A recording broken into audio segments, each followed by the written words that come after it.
Welcome to life line. Cancer ఈ పేరు వింటేనే భయపడిపోతుంటారు. అసలు దీనికి మార్గమే లేదా అని చాలా మంది వచ్చిన వాళ్ళు బాధపడుతూ ఉంటారు. రాని వాళ్ళు కూడా ఎక్కడ వస్తుందో అనే భయంలో కూడా ఉంటారు. అయితే prevention is better than cure అంటారు. మరి ప్రివెన్షన్ ఎలా తెలుసుకుందాం. ఈరోజు డాక్టర్ మోహన్ వంశీ గారు మనతో పాటు ఉన్నారు, chief surgical oncologist, Omega hospitals. నమస్తే డాక్టర్ గారు. నమస్తే అండి. యా డాక్టర్ గారు, prevention is better than cure అంటారు. ప్రివెన్షన్ చేయడం ఎలా అనేది ప్రతి ఒక్కరికి ఉన్న ప్రశ్న. ఇప్పుడు వచ్చిన లైఫ్ స్టైల్ మొత్తం చేంజ్ అయిపోయింది. ఎలా ప్రివెంట్ చేసుకోవచ్చు అంటారు క్యాన్సర్ రాకుండా ఉండాలంటే? క్యాన్సర్ రాకుండా ఉండాలి అంటే చాలా మోస్ట్ ఇంపార్టెంట్ ఏంటంటే మనని అనేక రకాలుగా ఈ క్యాన్సర్ మన ప్రజల్లో క్యాన్సర్ అవడానికి అనేక రకాలైన కారణాలు ఉన్నాయండి. రెండు ఇంపార్టెంట్ కారణాలు, ఒకటి జెనెటిక్, ఇంకొకటి ఎన్విరాన్మెంటల్. జెనెటిక్ అనేవి చాలా తక్కువ నెంబర్ ఆఫ్ కేసెస్ తక్కువగా చూస్తుంటాం. ఉదాహరణకి బ్రెస్ట్ క్యాన్సర్ BRCA1 BRCA2 అంటారు, బ్రాకా మ్యూటేషన్. అవి కనుక పాజిటివ్ ఉంటే వాళ్ళలో 100% బ్రెస్ట్ క్యాన్సర్ వస్తుంది. ఒక 70 to 80% chance of developing ovarian cancer. So వాళ్ళకి ఈ జెనెటిక్ రిస్క్ ఉన్న వాళ్ళకి, అంటే వాళ్ళలో ఎవరికైతే ఈ BRCA1 BRCA2 మ్యూటేషన్ పాజిటివ్ ఉంటుందో వాళ్ళకి రిస్క్ రిడక్షన్ సర్జరీ అంటారు. అంటే క్యాన్సర్ రాకముందే, ఉదాహరణకి ఫేమస్ పర్సనాలిటీ మిస్ యాంజెలినా జోలీ, వారికి BRCA1 BRCA2 మ్యూటేషన్ ఉంటే 2011లోనే వారు 2 బ్రెస్ట్లు మాస్టెక్టమీ చేయించేసుకొని బైలేటరల్ ఇంప్లాంట్స్ పెట్టి చేసుకున్నారు. అలాగే వారికి BRCA1 BRCA2 మ్యూటేషన్ ఉన్నట్టయితే ఓవేరియన్ క్యాన్సర్ వచ్చే అవకాశాలు కూడా ఎక్కువ ఉంటాయి కాబట్టి 2 ఓవరీలు కూడా తీయించేసుకున్నారు. సో రిస్క్ రిడక్షన్ సర్జరీ అంటారు. ఈ BRCA1 BRCA2 మ్యూటేషన్ పాజిటివ్ ఉన్న వాళ్ళకి ఇది మించి వేరే మార్గం లేదనమాట. క్యాన్సర్ రాకముందే 2 బ్రెస్ట్లు తీయించేసుకోవాలి, 2 ఓవరీలు కూడా తీయించేసుకోవాల్సి ఉంటుంది. అలాగే ఇంకొన్ని రకాల మ్యూటేషన్స్ ఉన్నాయి. మెడులరీ కార్సినోమా థైరాయిడ్కి రెట్ మ్యూటేషన్ అని ఉంటుంది.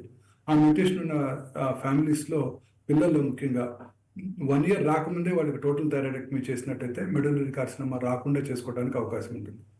అంటే ఇన్ఫాన్సీలోనే వాళ్ళకి 2 లోబ్స్ ఆఫ్ థైరాయిడ్ తీసేయాల్సి ఉంటుంది. అలాగే FAP జీన్ అని ఒకటి ఉంది, ఫెమిలియల్ ఎడినోమాటస్ పాలిపోసిస్ కోలి. ఈ జెనెటిక్ మ్యూటేషన్ ఉన్న వాళ్ళలో యంగ్ ఏజ్లోనే ఎంటైర్ కోలన్ రెక్టంలో క్యాన్సర్స్ వచ్చేస్తాయి. అందుకని వాళ్ళందరికీ కూడా టోటల్ ప్రాక్టోకోలెక్టమీ చేసుకుని చిన్నప్పుడే 34 years రాగానే రెగ్యులర్గా 15 years వయసు వచ్చినప్పటి నుంచి కొలనోస్కోపీ చేసుకుంటూ, ఎప్పుడైతే పాలిప్స్ డెవలప్ అవటం స్టార్ట్ అయిన వెంటనే కనుక 30-40 ఏళ్ల మధ్యలోనే ఆ టోటల్ ప్రాక్టోకోలెక్టమీ చేసినట్టయితే క్యాన్సర్ రాకుండా చేసుకోవచ్చు. సో ఇలా జెనెటిక్ ఫ్యాక్టర్స్, జెనెటిక్ ప్రిడిస్పోజిషన్ వాళ్ళకి రిస్క్ రిడక్షన్ సర్జరీ చేయడం ద్వారా క్యాన్సర్ని మనం ప్రివెంట్ చేసుకోవచ్చు. ఇక మిగతా అన్ని cancers environmental cancers. Environmental factors యొక్క ఇన్ఫ్లుయెన్స్ వల్ల వచ్చే క్యాన్సర్స్, ఉదాహరణకి డైట్ కావచ్చు, వర్క్ అవర్స్ కావచ్చు, అలాగే మెంటల్ స్ట్రెస్ కావచ్చు. డైట్లో అనేక రకాలైన కారణాలు ఉన్నాయి, that we will go into complete details అనమాట. ఇలా అనేక దురలవాట్లు కావచ్చు, టొబాకో స్మోకింగ్, ఆల్కహాల్ కావచ్చు. ఇట్లా ఈ అనేక రకాలైన ఎన్విరాన్మెంటల్ ఫ్యాక్టర్స్ వల్ల ఈ క్యాన్సర్స్ వస్తున్నాయి. ఇవి మన కంట్రోల్లో ఉన్నాయి. వీటిని కంట్రోల్ చేసుకోవటం ద్వారా క్యాన్సర్ని రాకుండా చేసుకోవడానికి ఒక మంచి అవకాశం ఉంది. ఉదాహరణకి డైటే తీసుకున్నాం అనుకోండి, ప్లాంట్ బేస్డ్ డైట్ తీసుకునే వాళ్ళలో క్యాన్సర్ వచ్చే అవకాశాలు నాన్ వెజిటేరియన్ తినే వాళ్ళతో కంపేర్ చేసినట్టయితే చాలా డెఫినెట్గా తక్కువగా ఉంటాయి. ఎస్పెషలీ రెడ్ మీట్ తీసుకునే వాళ్ళలోను, హై ఫ్యాట్ కంటెంట్ తీసుకునే వాళ్ళలోను, సాచురేటెడ్ ఫ్యాట్స్ ఎక్కువగా తీసుకుంటారు. అంటే ఈ పిల్లలు ఇప్పుడు కొత్తగా పిజ్జాలు, బర్గర్లు, అనేక రకాలైన స్టోర్డ్ ఫుడ్ ఐటమ్స్ తీసుకుంటున్నారు. ఈ స్టోర్ చేయడానికి అనేక రకాలైన కెమికల్స్ వాడటం జరుగుతూ ఉంటుంది. ఆ కెమికల్స్ అన్నిటి వల్ల కూడా క్యాన్సర్ వచ్చే అవకాశాలు ఎక్కువ ఉంటాయి. మనం కూడా ఇంతకుముందు చాలాసార్లు డిస్కస్ చేసాం. చిన్న ఫుడ్ సబ్స్టెన్సెస్, కర్ణాటక గవర్నమెంట్ ఈ మధ్యనే పీచ్ మిఠాయిని బ్యాన్ చేశారు. అలాగే ఆర్టిఫిషియల్ కలరింగ్ ఏజెంట్స్, ఈ చైనీస్ డిషెస్లో వేసే ఆర్టిఫిషియల్ కలరింగ్ ఏజెంట్స్, మంచూరియన్ డిషెస్తో చేసే కలరింగ్ ఏజెంట్స్ అన్నీ కూడా వాటిని బ్యాన్ చేయడం జరిగింది. ఈ కెమికల్స్ అన్నీ కూడా క్యాన్సర్కి దారితీస్తాయి అనమాట. ముఖ్యంగా పిల్లల్లో ఇవి రెగ్యులర్గా వాడుతున్నట్టయితే, రోజు అందరూ ఇంట్లో తింటూ మానేసి స్విగ్గీ, జొమాటో ద్వారా ఫుడ్ తెప్పించుకుంటూ అనేక రకాలైన ఆర్టిఫిషియల్ కలరింగ్ ఏజెంట్స్, అనేక రకాలైన రీయూజ్డ్ ఆయిల్స్, అనేక రకాలైన కెమికల్స్ వాడటం వల్ల కూడా వారికి పెద్ద వయసు వచ్చేసరికి క్యాన్సర్ వచ్చే అవకాశాలు ఎక్కువగా ఉంటాయి. అలాగే ఫుడ్ ఐటమ్స్ కూడా చాలా కేర్ఫుల్గా ఉండాలన్నమాట. Diet is the most important risk factor for cancer. So ఎవరైతే ప్లాంట్ బేస్డ్ డైట్ ఎక్కువగా తీసుకుంటారో, ముఖ్యంగా fresh vegetables, broccoli, berries, greens, అన్ని రకాల ఆకుకూరలు, తర్వాత ఫ్రూట్స్. వీటి ఫ్రూట్స్లో అనేక రకాలైన యాంటీ ఆక్సిడెంట్స్, అనేక రకాలైన యాంటీ క్యాన్సర్ ఏజెంట్స్ ఉంటాయి ఫ్రూట్స్లో.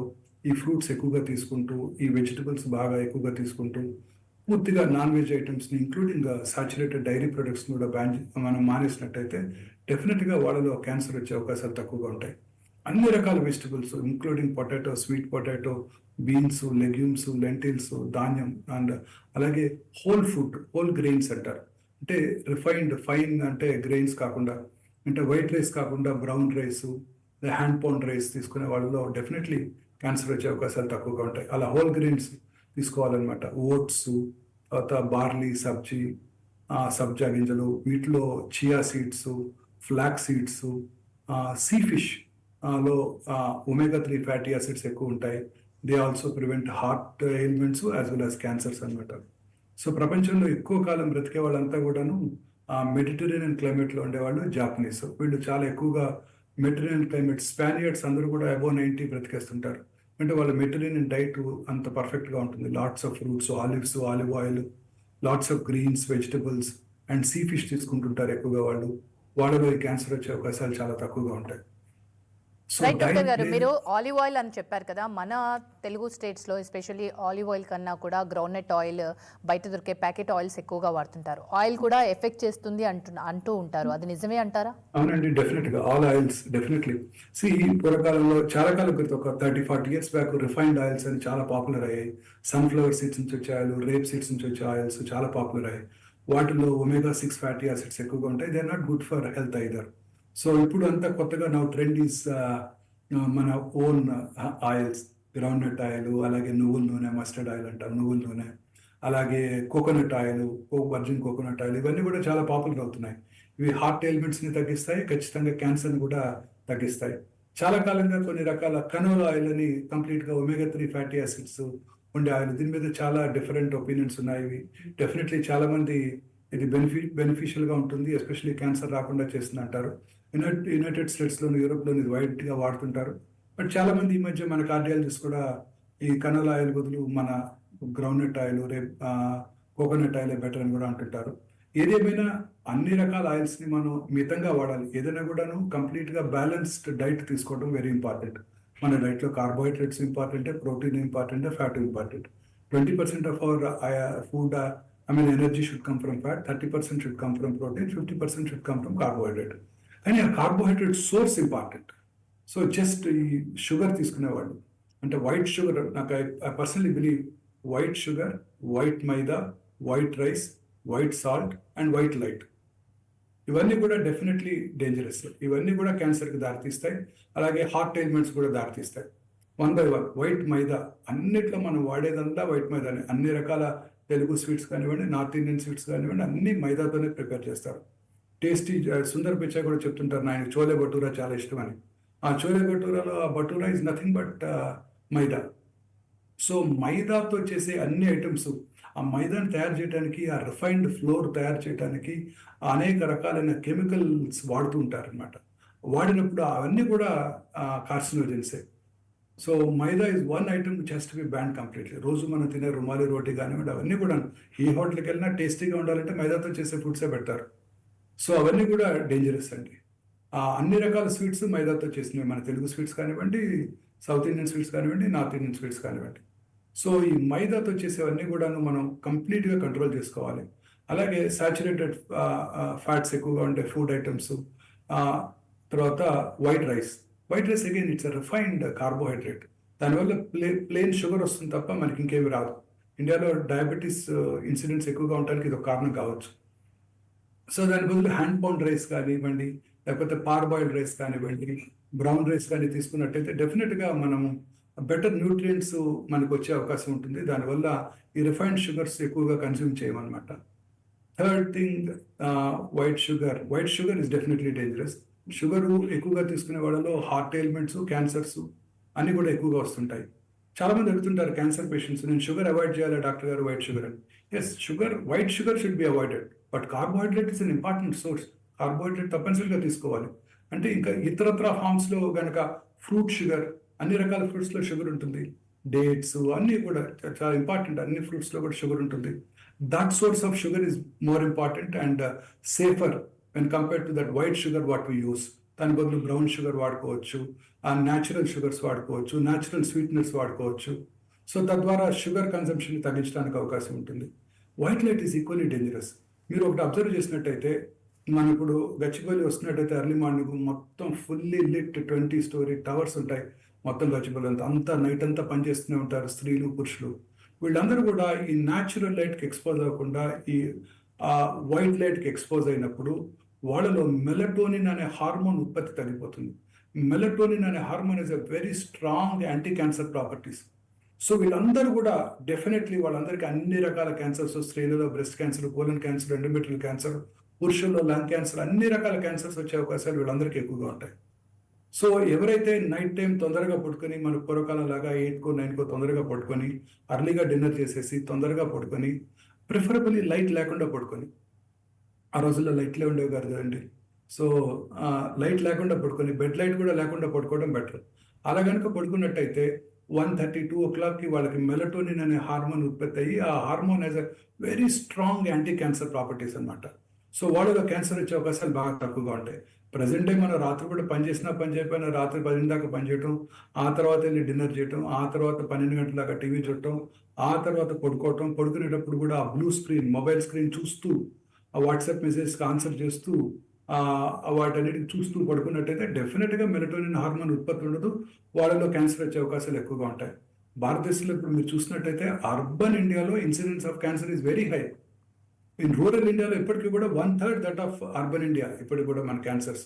సో దానికి కారణం ఏంటంటే మనం తీసుకునే అర్బన్ ఏరియాస్లో మనం తీసుకునే డైటు, మన డైటరీ హ్యాబిట్స్, ఈ వైట్ లైటు, ప్లాస్టిక్స్, కార్స్, సన్లైట్లో ఉన్నప్పుడు అంతా ప్లాస్టిక్ ఇంటీరియర్స్తో ఉన్న కార్స్, మార్నింగ్ లేవగానే plastic toothbrush, synthetic toothpaste, plastic tongue cleaner, plastic mug, plastic బాటిల్స్లో వాటరు, అండ్ ఈ సీరియల్స్ అని తీసుకుంటూ తీసుకునే ఫుడ్ ఐటమ్ దాని నిండా పామ్ ఆయిలే ఉంటుంది. Palm oil is again completely carcinogenic. Carcinogenic కాదు, హార్ట్ ఎలిమెంట్స్ కూడా దారితీస్తుంది. Most of the cereals, most of the chocolates what our children eat contain palm oil. అందులోనే రాసి ఉంటుంది పామ్ ఆయిల్ వాడతారని. Dark chocolate is very useful. Dark chocolate has lot of antioxidants and taken in మితంగా కనుక తీసుకున్నట్టయితే డెఫినెట్గా it prevents cancer, it prevents heart ailments also. రోజు పిల్లలు తీసుకునే చాక్లెట్స్ ఇవన్నీ కూడా కంప్లీట్లీ కార్సినోజెన్స్. చాలా చోట్ల ఇప్పుడు మనకు చెప్తున్నారు మైక్రో ప్లాస్టిక్స్ ఉంటున్నాయి. ప్లాస్టిక్ కప్స్, ప్లాస్టిక్ సాల్ట్ ఉండే ప్లాస్టిక్ కవర్స్, షుగర్ ఉండే ప్లాస్టిక్ కవర్స్ లో కూడా మైక్రో ప్లాస్టిక్స్ ఉంటున్నాయి. ఇవన్నీ కూడా క్యాన్సర్ కి దారితీస్తున్నాయి. క్యాన్సర్ ప్రివెంట్ చేయాలంటే ఏం చేయాలనే విషయంపై మనం తెలుసుకుందాం. డాక్టర్ గారు, అసలు వ్యాక్సిన్ వేసుకుంటే క్యాన్సర్ రాకుండా ఉంటుందా? ఎలాంటి వ్యాక్సిన్ ఉంది ఇప్పుడు అందుబాటులో? అన్ని రకాల క్యాన్సర్స్ కి మన వ్యాక్సిన్స్ అందుబాటులో లేవండి. ఓన్లీ సర్వైకల్ క్యాన్సర్ అంటే గర్భసంచి ముఖద్వార క్యాన్సర్ ఇండియాలో కామనెస్ట్ క్యాన్సర్. ఇన్ఫాక్ట్ సౌత్ ఇండియాలో ఎస్పెషల్లీ కోస్టల్ ఏరియాస్లో ఎక్కువగా చూస్తుంటాము. ఈ సర్వైకల్ క్యాన్సర్ రాకుండా చేసుకోవడానికి వ్యాక్సిన్ అందుబాటులో ఉందండి. Human papillomatous virus. ఈ వైరస్ రిపీటెడ్ వైరల్ ఇన్ఫెక్షన్సే ఈ క్యాన్సర్ దారితీస్తాయని సైంటిస్టులు గమనించడం జరిగింది, ఐడెంటిఫై చేయడం జరిగింది. వెంటనే దానికి వ్యాక్సిన్ కూడా కనుక్కున్నారు. ఈ virus is a very intelligent virus, more intelligent than corona virus. అది ఏం చేస్తుందంటే ఇట్ ఈస్ లైస్ ఇన్ ఇంట్రాసెల్యులర్లో ఉంటుంది. తద్వారా మన బాడీ యొక్క యాంటీబాడీ మెకానిజంకి అవి అందుబాటులోకి రావన్నమాట. సెల్ లోపల ఉంటుంది. సో మన ఇమ్యూన్ మెకానిజమ్స్కి అది దొరకదనమాట. అందువల్ల దానికి మనకి యాంటీబాడీస్ డెవలప్ అవ్వవు, కరోనా లాగా డెవలప్ అవ్వవు. సో అందువల్ల రిపీటెడ్ వైరల్ ఇన్ఫెక్షన్ వచ్చినప్పుడు అది క్యాన్సర్కి దారితీస్తుంది. సో మన పిల్లలందరికీ, ఆడపిల్లలందరికీ 10-12 ఏళ్ళు రాగానే వాళ్ళకి సెల్ ఫోన్ గిఫ్ట్ ఇచ్చే బదులు ఈ వ్యాక్సిన్ సెల్ ఫోన్ కన్నా అతి తక్కువ ధరలో ఇప్పుడు మనకు అందుబాటులోకి వచ్చింది. ఈ వ్యాక్సిన్ కనుక వాళ్ళు గిఫ్ట్ చేసినట్టయితే 3 doses ఆఫ్ వ్యాక్సిన్ తీసుకున్నట్టయితే ఈ డెడ్లీ క్యాన్సర్ రాకుండా చేయడానికి అవకాశం ఉంటుంది. ఈవెన్ భారతదేశంలో ప్రతి 6 నిమిషాలకి ఒక స్త్రీ సర్వైకల్ క్యాన్సర్ వల్ల ప్రాణం కోల్పోతున్నారు. సో ఇలాంటి ఈ ఇన్ఫెక్షన్ మనం స్మాల్ పాక్స్ లాగా, పోలియో లాగా ఎరాడికేట్ చేయాలంటే మన పిల్లలందరికీ, ఆడపిల్లలందరికీ కూడా వ్యాక్సిన్ ఇచ్చినట్టయితే ఇది మనం రాకుండా చేసుకోవచ్చు అనమాట. అలాగే హెపటైటిస్ బి, అదే ఫార్చునేట్లీ యూనివర్సల్ ఇమ్యునైజేషన్ ప్రోగ్రాంలో ఇది ఇప్పుడు మన భారతదేశంలో ఉంది. మన పిల్లలందరూ కూడా హెపటైటిస్ బి వైరస్ వ్యాక్సిన్ ఇస్తున్నాము. సో అందువల్ల బట్ ఇప్పటికీ కూడా చాలా మందిలో హెపటైటిస్ బి వైరల్ ఇన్ఫెక్షన్ అడల్ట్స్లో. ఇన్ఫాక్ట్ నేను కూడా MBBS ఫైనల్ ఇయర్ చదువుతున్నప్పుడు ఈ వ్యాక్సిన్ అందుబాటులోకి వచ్చింది. అప్పుడు గవర్నమెంట్ మాకు ఫ్రీగా ఇవ్వటం జరిగింది. తద్వారా we could protect our cells. So ఈ వ్యాక్సిన్ కనుక తీసుకున్నట్టయితే హెపటైటిస్ బి వైరల్ ఇన్ఫెక్షన్ రాకుండా చేసుకోవచ్చు. ఎందుకంటే hepatitis B viral infection, chronic hepatitis ఉన్న వాళ్ళలో HCC, హెపటోసెల్యులర్ కార్సినోమా వచ్చే అవకాశాలు ఎక్కువగా ఉంటాయి. సో లక్కీగా ఇప్పుడు పుట్టిన పిల్లలందరికీ ఇస్తున్నారు కాబట్టి మనం దీన్ని ప్రివెంట్ చేయగలుగుతున్నాం.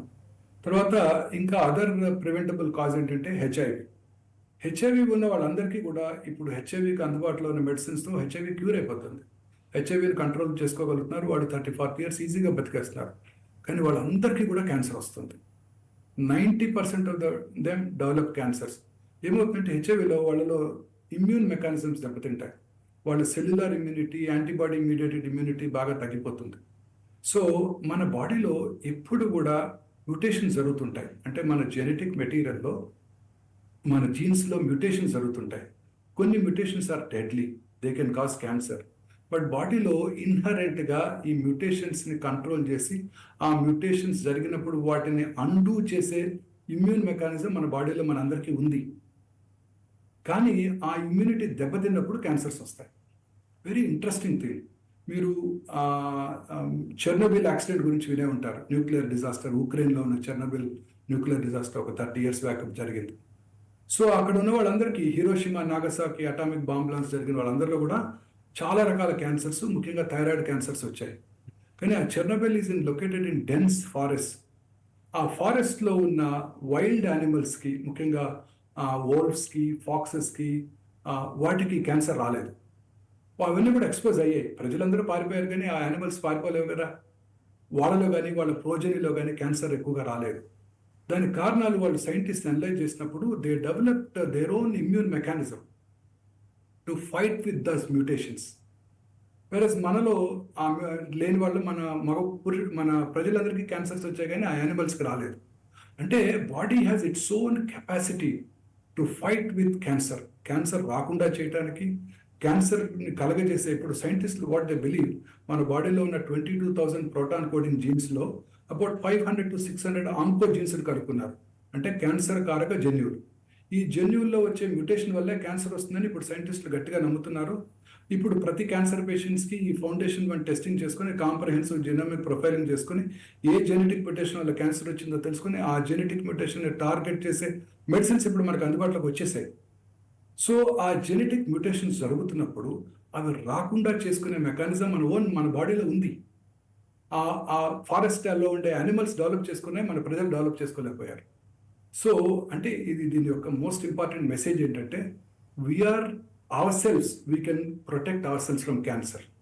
అది ఎలా సాధ్యపడుతుందంటే, ఇక్కడ మనం మనసులో ప్రశాంతంగా ఉన్నట్టయితే మనకు ఖచ్చితంగా క్యాన్సర్ రాదు. ఎగ్జాక్ట్లీ, మీరు చెప్పారు జెనెటిక్ రీజన్, ఎన్వైరన్మెంటల్ రీజన్ అంటారు. లైఫ్ స్టైల్ చేంజెస్ లో ఎలాంటి మార్పులు తీసుకురావాలంటారు డాక్టర్ గారు? అదే, మన క్యాన్సర్ రాకుండా ఉండాలి అన్నా, కరోనరీ ఆర్టరీ డిసీజ్ రాకుండా ఉండాలన్నా, కరోనా రాకుండా ఉండాలన్నా, వైరల్ ఫీవర్ రాకుండా ఉండాలన్నా, సెరిబ్రోవాస్కులర్ యాక్సిడెంట్ రాకుండా ఉండాలన్నా, మనం డెవలప్ చేసుకోవాల్సింది మన మెంటల్ స్టెబిలిటీ, మెంటల్ పీస్. ప్రతిరోజు మన పక్కింటి పిల్లాడికి స్కూల్లో MBBS సీట్ వచ్చింది, మన పిల్లాడికి రాలేదు. మన పక్కింటి మనకన్నా పెద్ద కారు ఉంది, మనకు లేదు. వాడి హౌస్లో కొత్త ఐటమ్స్ ఉన్నాయి, మన హౌస్లో లేవు. వాళ్ళ ఆవిడ మంచి జ్యువెలరీ పెట్టుకుంది, మన ఆవిడకి లేదు.